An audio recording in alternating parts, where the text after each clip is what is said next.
credible, balanced, committed. This is the CBC Evening News. Good evening, I am Shane Jones with the Tuesday, November 15th edition of the CBC Evening News. In our top story, Industry Minister Donville Innes has launched a scathing attack on the trade union movement in Barbados. He says the island cannot move forward with what he describes as recklessness. Commenting specifically on the go slow at the island's ports of entry, he says the situation is frustrating for both locals and visitors.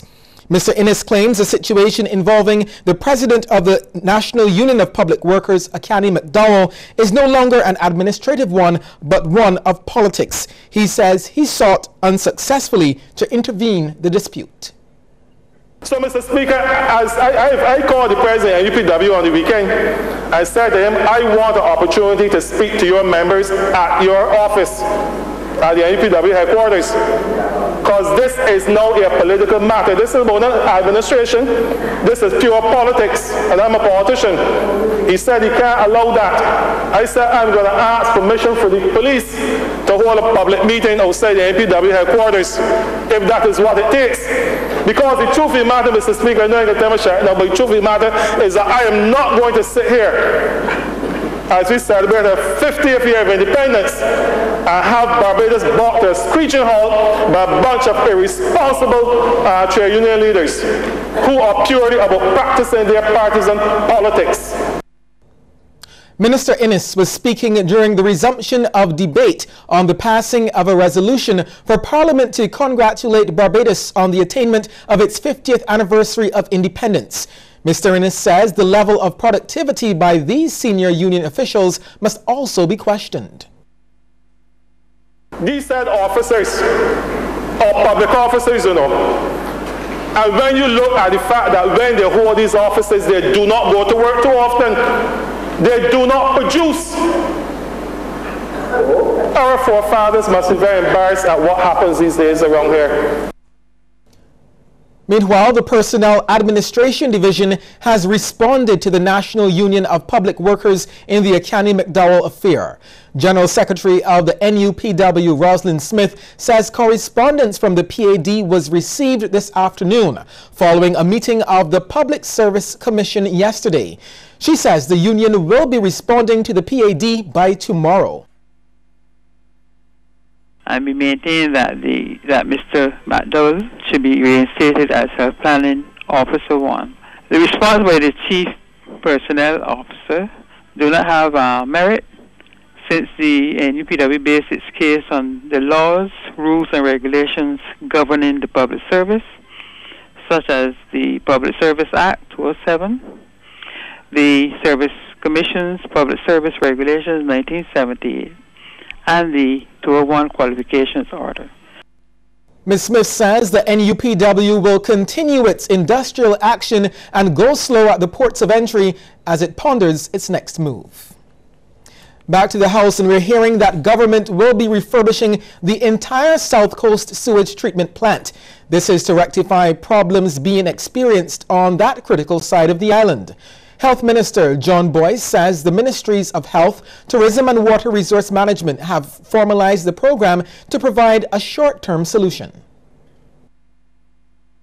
In the meantime, there are even shorter-term measures which I'm confident that the engineering and the maintenance team at the Barbados Water Authority are putting in place even as we speak, Madam Deputy Speaker, to make sure that that unsatisfactory condition in the Worthing, Graham Hall area be corrected. And it is certainly something which is of deep concern to the Ministry of Health. The threat to our people is obvious, and the matter is being dealt with all alacrity. Well, over the past few weeks, residents and businesses in the area raised concerns about leaking sewage, which is posing a health risk in the heavily concentrated tourist area. Minister Boyce says he also wants to see the sluice gate become operational once again to deal with the issues at the Graham Hall swamp. MP for the city of Bridgetown, Jeffrey Bostick, says the attainment of 50 years of independence is an important milestone. He notes several achievements have been made, but feels there has been some deterioration in recent times. The city MP does not share the notion that the opposition Barbados Labour Party is not proud of Barbados' achievements.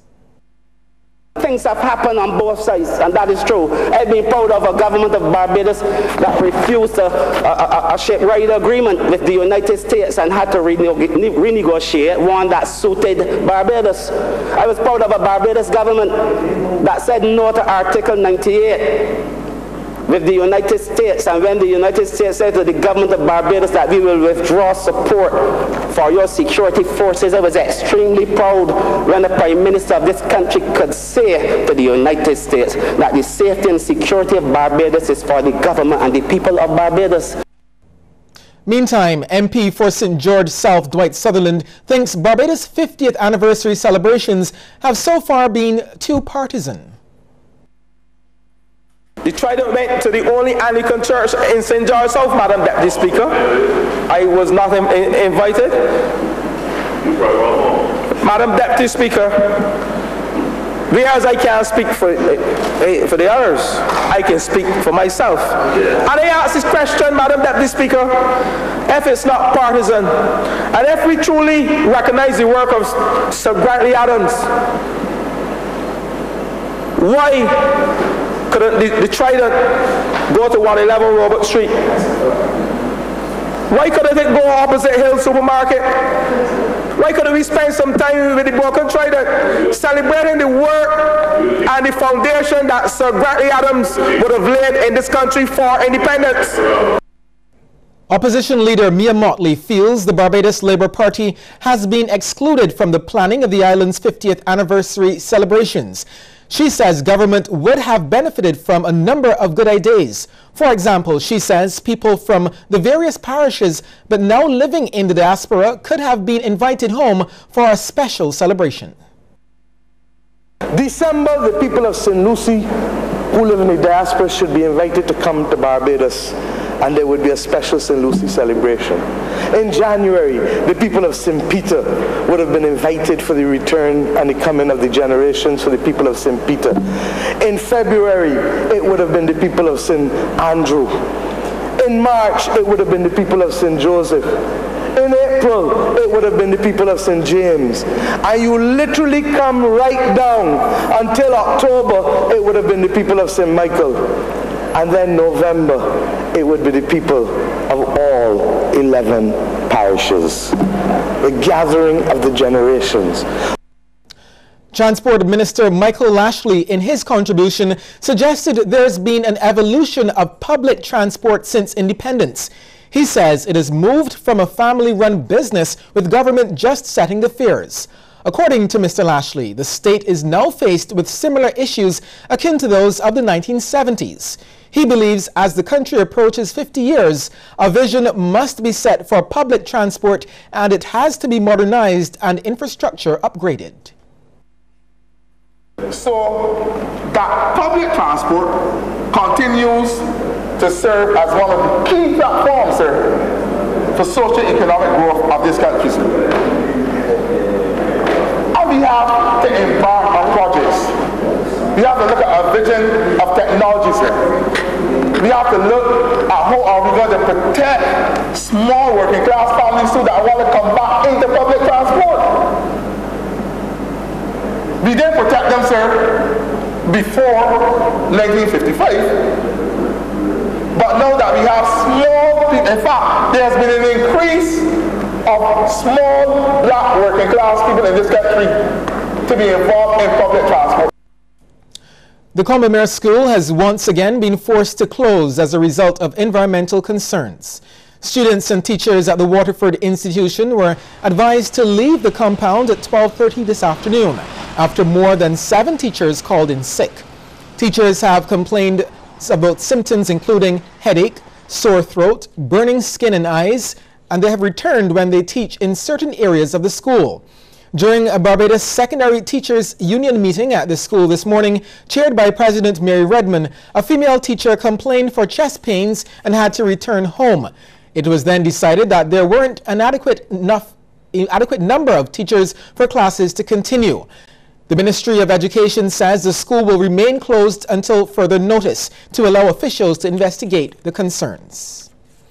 And reception to Class 1 pupils of St. Paul's Primary School will be relocated to the Church of the Nazarene Colmar St. Michael from this Thursday. Parents of the affected pupils are being invited to a meeting at the Church of the Nazarene tomorrow at 4:30 to discuss the issue. The Queen Elizabeth Hospital is set to receive a substantial donation thanks to the local chapter of the Massey Foundation. Chairman Everton Brown formally announced its partnership with the Broadway to Barbados Charitable Trust in support of 3 projects at the hospital.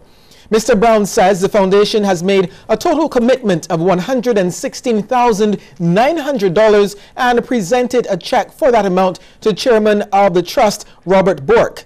The first initiative involves the purchase of a portable ultrasound device which will be used to diagnose a wide range of medical challenges in the accident and emergency department. Massey Foundation recognizes that the $86,000 investment in this piece of equipment can greatly assist the accident and emergency department, which is normally the first point of contact for persons visiting the QEH for medical care.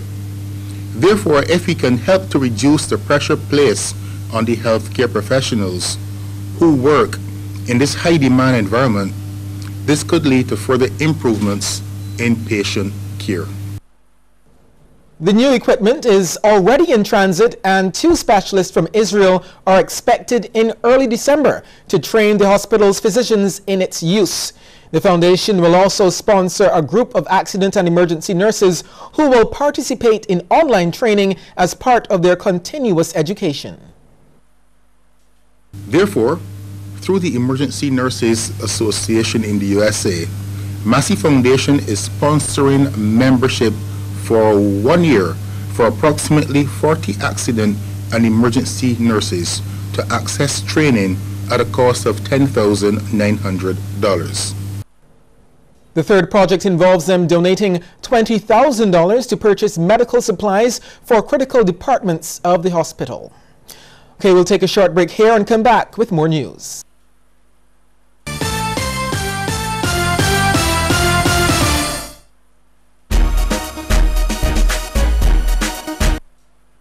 Don't let your data experience slow you down.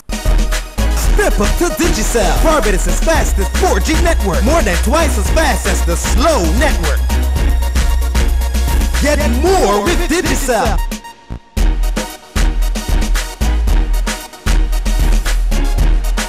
Digicel, the fastest 4G network in Barbados. Dial *153 to sign up to Digicel today.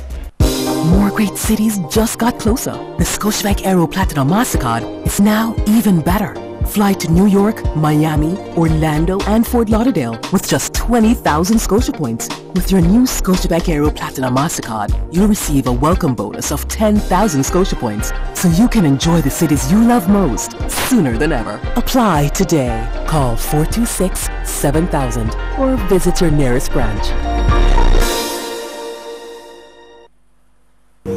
Nita Barrow was a woman in her own right, and how substantial were her international roles. They weren't roles that were played all the time in the Caribbean. When in the Caribbean, not all the time in Barbados. So she was a West Indian woman in a very real way. But beyond that, she was an international woman.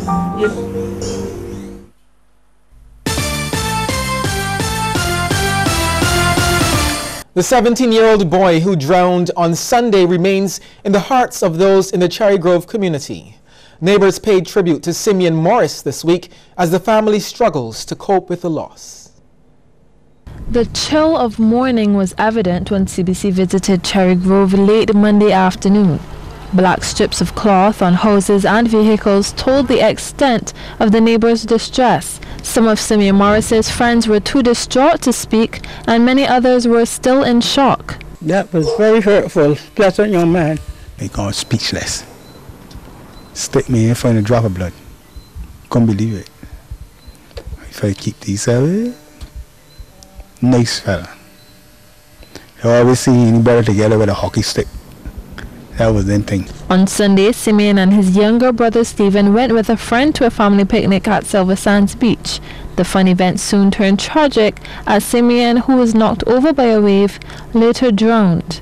It was this neighbor who received that unwelcome call and then had to tell a mother that her son was never coming home. I went to her and I told her that I just get a call and I'm very sad. And I really can't talk to her anymore. I can talk because it hurt me. You know, it's not the children. They're very nice children, obedient and everything. Another neighbor, Leonard Toppin, says his grandson almost suffered a similar fate that day. He was on the beach also. When the tide washed, he and the other fellow who drowned. But a fellow come and rescue him, Jonathan, not knowing that the other fellow is out in the water. Otherwise, Jonathan would have gone too. Simeon lived at this house, but that evening the mother sought comfort at the family home in St. Matthews. His older cousin, who he used to call uncle, says it's been hard for the entire family. We're struggling and we're coping, but there's a lot above. Simeon Morris was a fifth form student at the Christchurch Foundation School. Denise Blackman, CBC News. Heartbreaking stuff. Well, the push is on to foster the spirit of entrepreneurship among women. This from Audrey Padmore of the Crystal Padmore Foundation. Mr. Padmore was speaking at the Women Trauma Addiction Seminar, a collaboration by Marina House and the Business and Professional Women's Club Crisis Center. He encouraged women to view the problems they face as motivation and develop their own businesses. Next year, March, for Women's History Month, we are hoping to bring that program back and to provide an opportunity for you to grow, for you to learn services where you can learn how to make money in your house. You don't have to find a job outside. That we can have the opportunity for you to take your skills. Because some of you have been laid off, and I've heard, I listened to the Prime Minister. I spoke at Barbados Comes to Atlanta in May. And the focus of that was to help Barbados become an entrepreneurial nation. Well, another supermarket has the honor of being a guardian of Barbados heritage. Jordan Supermarket, coming from humble beginnings more than 50 years ago, was the latest to hoist a flag for the Caribbean Broadcasting Corporation's Independence Initiative. Assistant Manager Sabrina Jordan says the company is pleased to participate in the celebrations. Before 1966, Jordan Supermarket was a small shop on the beachside in Fitz Village. Now in 2016, we have matured into 4 supermarkets in the island. And just at Barbados, we too have reached a milestone. On behalf of Jordan Supermarket, I would like to thank CBC for this opportunity and also to say happy 50th Independence Barbados. And may God's blessings continue to rain on us. CBC's Admiral Nelson praised Jordan Supermarket for its contribution to Barbados over the years. Jordan's, as you know, has provided 4 massive supermarkets in Barbados, giving Barbadians the very best prices and affording Barbadians an opportunity to get some of the very best products in the commercial market. And we would like to say that this is a great venture. We welcome, we enjoy having you, and let's hope that Jordan's can continue to be a part of this presentation and our commercial ventures for the next 50 years. Well, still to come, a look at some of the stories making headlines across the region. But before we get there, here's a tip from Coverley Medical Center.